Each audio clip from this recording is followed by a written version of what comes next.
اعوذ باللہ من الشیطان الرجیم بسم اللہ الرحمن الرحیم الحمد للہ الذی خلق السماوات والارض وجعل الظلمات والنور ثم الذین کفروا بربهم یعدلون۔ تمام تعریفیں اس اللہ کے لیے ہیں جس نے پیدا فرمایا آسمانوں کو اور زمین کو۔ یہ التذکیر بآلاء اللہ، اللہ کی قدرت کی نشانیاں، اور اس نے بنایا اندھیروں کو بھی اور نور کو۔ لیکن پھر بھی جنہوں نے کفر کیا ہے وہ اپنے رب کے ساتھ اور ہستیوں کو مد مقابل ٹھہرائے ہوئے ہیں۔ جب بنانے والا کریٹر ایک ہے تو اللہ کے ساتھ اور ہستی کیسے شریک ہو سکتی ہے؟ اور پھر اس کائنات کا نظم بتا رہا ہے کہ ایک ہستی کی رائے ہے جس پہ یہ سارا چل رہا ہے۔ وہ سورۃ المومنون میں آگے چل کے آئے گا، سورہ الانبیاء کے اندر، کہ اگر اللہ کے ساتھ کوئی اور الہ ہوتا تو زمین و آسمان کا نظام درم برم ہو جاتا اور ہر الہ اپنے حصے کی مخلوق لے کر الگ ہو جاتا، پارٹی بازی شروع ہو جاتی۔ هو الذي خلقكم من طين ثم قضى أجلا وأجل مسمى عنده ثم أنتم تمترون۔ وہی اللہ ہے جس نے تمہیں بھی پیدا کیا مٹی کے ساتھ اور پھر تمہاری ایک میعاد مقرر کر دی ہے۔ ہر بندے نے اپنا وہ ٹائم پاس کر کے دنیا سے چلے جانا ہے۔ سورۃ المومنون میں، سورۃ الحج میں اللہ نے پھر پوری تفسیر بتائی ہے کہ تم جنین کی شکل میں ہوتے ہو، پھر ہم تمہیں بچہ بنا کے باہر نکالتے ہیں، پھر تم بڑی عمر کو پہنچتے ہو، جوانی تک پہنچتے ہو، پھر بڑھاپے تک پہنچتے ہو۔ بعض لوگ جوانی میں مار دیے جاتے ہیں، یعنی اللہ تعالیٰ اس کو اپنی طرف منسوخ کرتا ہے کہ میں انہیں موت دے دیتا ہوں۔ بعض بڑھاپے کی عمر تک جاتے ہیں، اور ایک میعاد مقرر ہے اللہ کے نزدیک، پھر بھی تم شک کر رہے ہو۔ یعنی ایک تو یہ چھوٹی موت انڈیویجول لیول پہ ہے نا، ایک بڑی موت آنے والی ہے وہ پوری کائنات کو، جس کا علم اللہ کے پاس ہے، قیامت کا دن، اس میں پھر بھی تم شک کر رہے ہو۔ یعنی یہ پرپس فل لائف ہے، الٹیمیٹلی ایک دن آنا ہے تمہیں اللہ کے حضور پیش ہونا ہے۔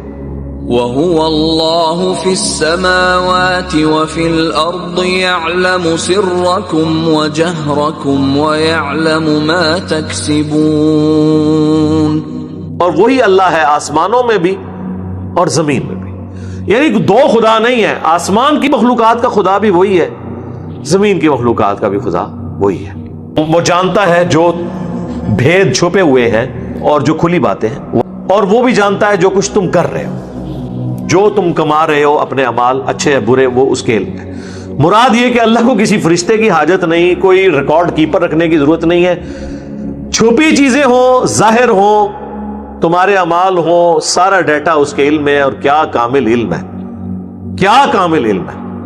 سورۃ الانعام میں یہ آگے چل کے آئے گا کہ زمین کی خشکیوں میں، نہ سمندروں کی گہرائیوں میں کوئی پتا بھی نہیں گرتا، اور نہ کوئی بیج جو ہے زمین کے گہرائی میں پھوٹتا ہے مگر اس کے علم سے، اور اس کا علم ایسا کامل ہے کہ اس نے پہلے ہی لوح محفوظ میں ہی لکھ لیے۔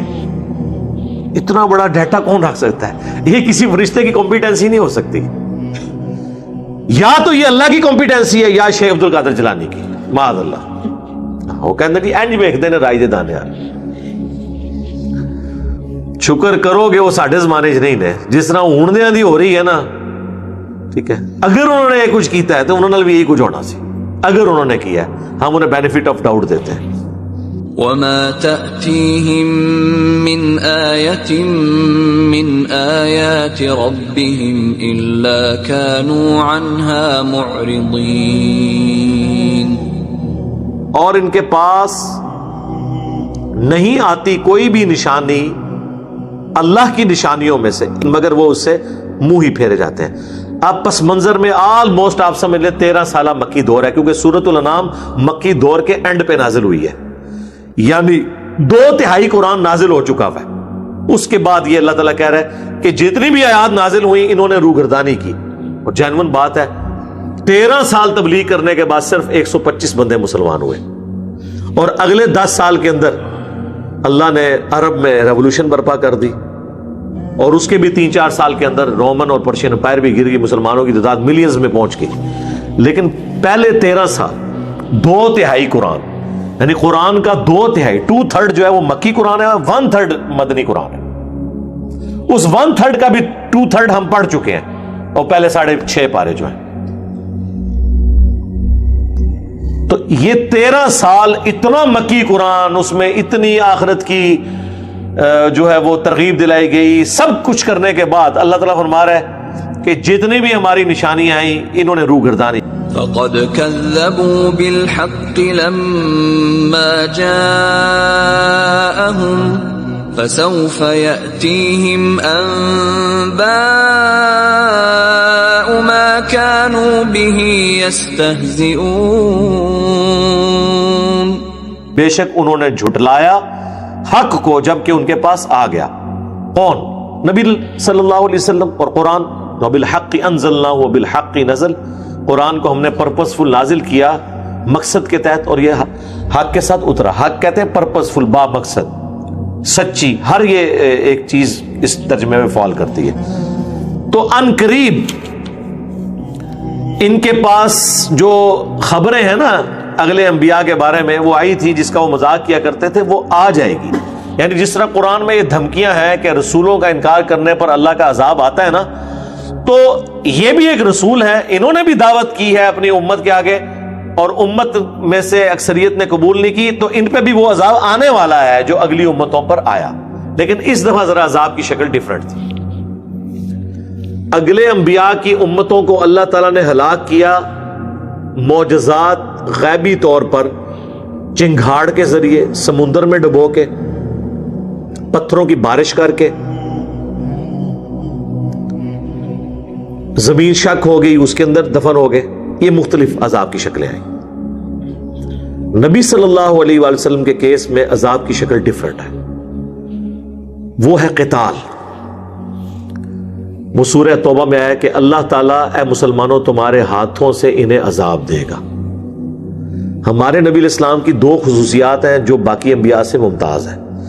اگلے انبیاء کو اللہ نے دعوی نبوت کے لیے جو معجزات دیے تھے وہ فزیکل فینومینا آف نیچر کو توڑنے والے تھے۔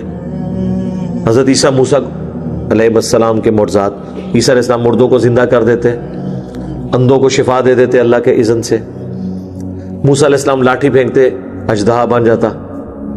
اس طرح کا کوئی معجزہ ہمارے نبی علیہ السلام کے کیس میں دعوی نبوت والا نہیں ہے۔ ویسے معجزات بہت ہیں بخاری مسلم میں، لیکن تو مسلمانوں کے ساتھ ہوئے نا، کہ غزوہ صلح حدیبیہ کے موقع پر پانی کم پڑ گیا تو حضور علیہ السلام نے اپنی مبارک انگلیاں داخل کی، چشمے جاری ہوئے۔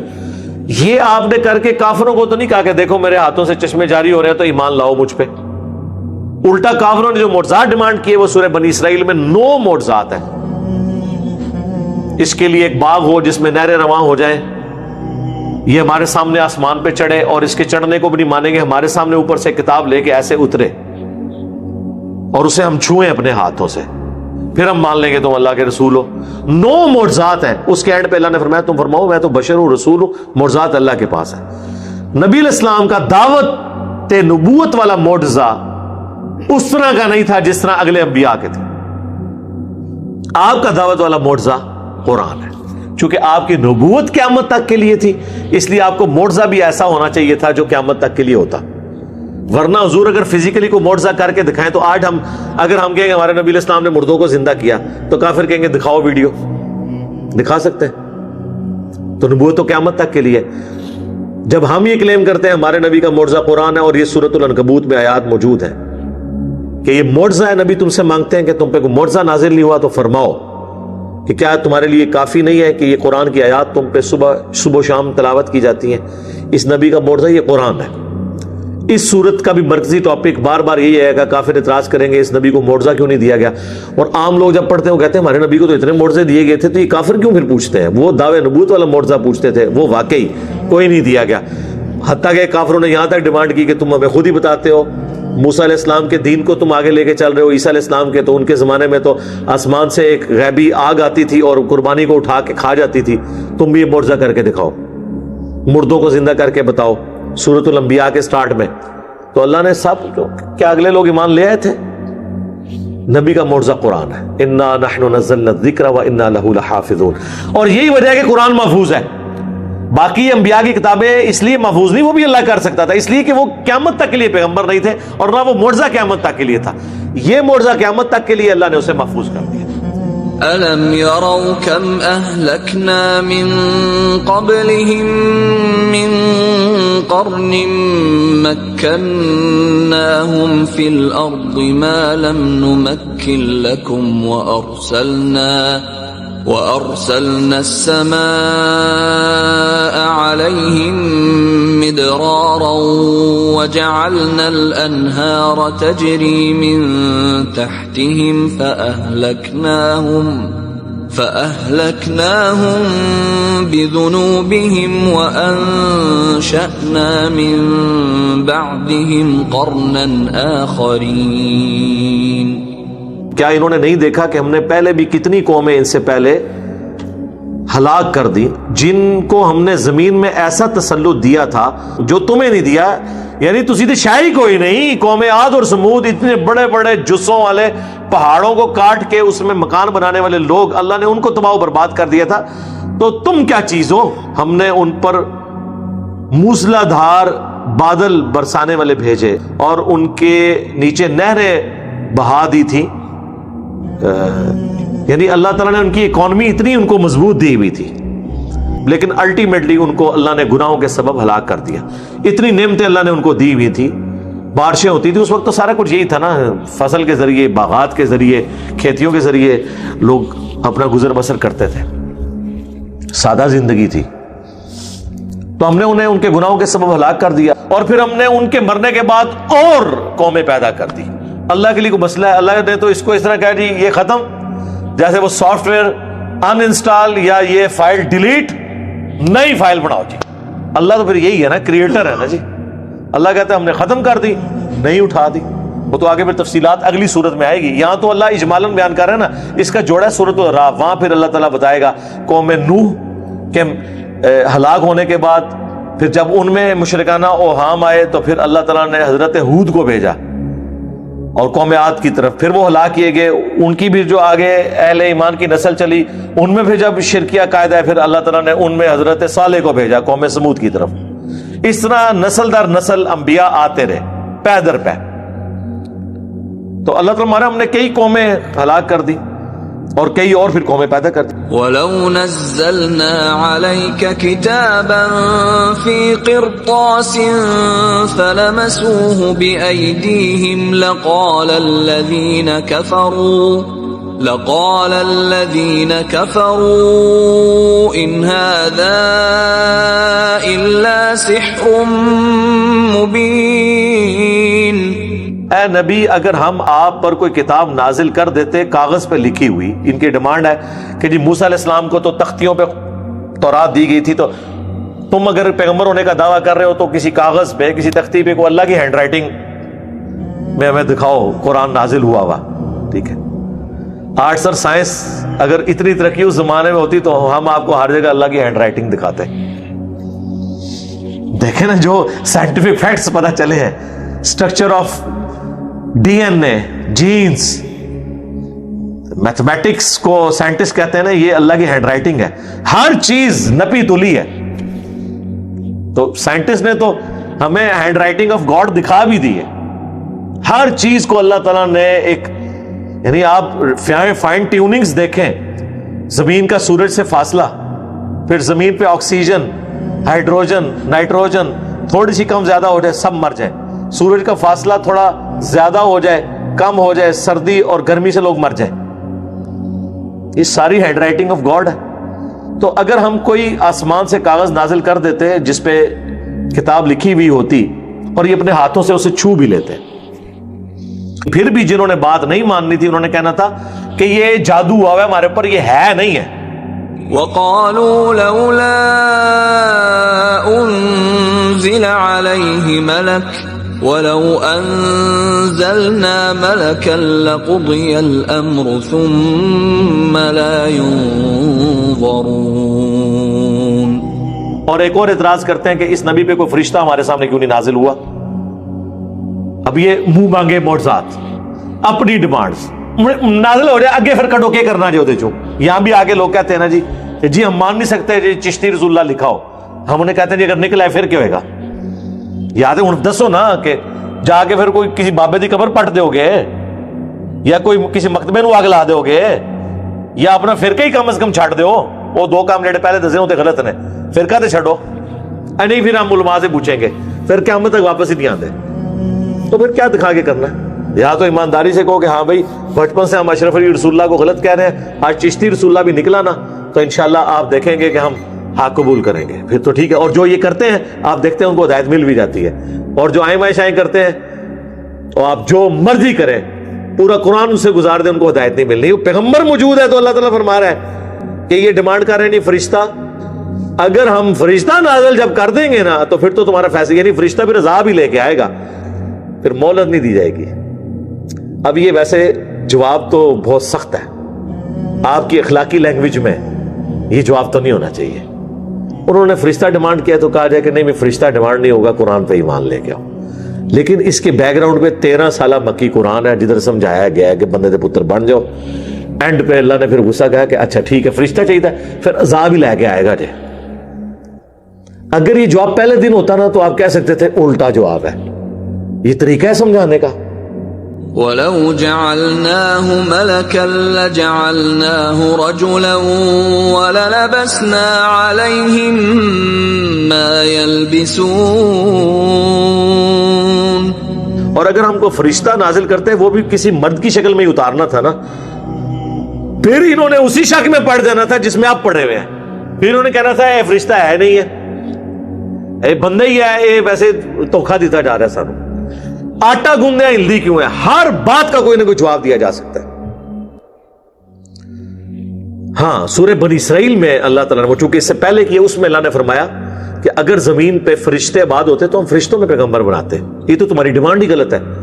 چونکہ انسان آباد ہے تو ہم انسان کو پیغمبر بنائیں گے. ہاں یہ علمی جواب ہے, لیکن یہ جواب اس سے پہلے نازل ہو چکا ہے. یہ پھکی ان کے لیے آئی ہے جو وہ سارے جواب نہیں مان رہے نا, تو اینڈ تے پھر اللہ نے کیا ہے کہ ٹھیک ہے فرشتہ آئے گا تو تھوڑی مونڈیاں لان واسطے. اور وہ فرشتوں نے اتاری ہیں غزوہ بدر میں. حضرت جبرائیل میکائیل اس جنگوں میں شامل تھے, کافروں کی گردنیں اتاری ہیں. پھر آئے نا فرشتے, فرشتے مانگتے سو آگے جو فرشتے. ہیلو وَلَقَدِ اسْتُهْزِئَ بِرُسُلٍ مِّن قَبْلِكَ فَحَاقَ بِالَّذِينَ سَخِرُوا مِنْهُمْ مَا كَانُوا بِهِ يَسْتَهْزِئُونَ. اور بے شک ان سے پہلے بھی اڑایا گیا رسولوں کا مذاق, پھر گھیر لیا ان کو اسی عذاب نے جس کا دنیا میں مذاق اڑایا کرتے تھے. الٹیمیٹلی وہ عذاب پھر آ گیا تو تمہارے اوپر بھی آ جائے گا. لیکن چونکہ میں نے کافی زیادہ اس حوالے سے ڈسکشن کر دی ہے, میرا خیال ہے یہ جو آج کی ڈسکشن ہے یہ پورے قرآن کی پوری ڈاکٹرن کو, پوری تھیم کو سمجھنے کے لیے ایک ضروری چیز تھی, اس لیے میں نے اسے تفصیل کے ساتھ بیان کیا. صرف 10 ہی آیات کور ہوئی ہیں, اسی پہ کنکلوڈ کرتے ہیں. اللہ تعالیٰ سے دعا ہے جو حق بات میں نے کہی اللہ تعالیٰ ہمارے دلوں میں راسخ فرمائے.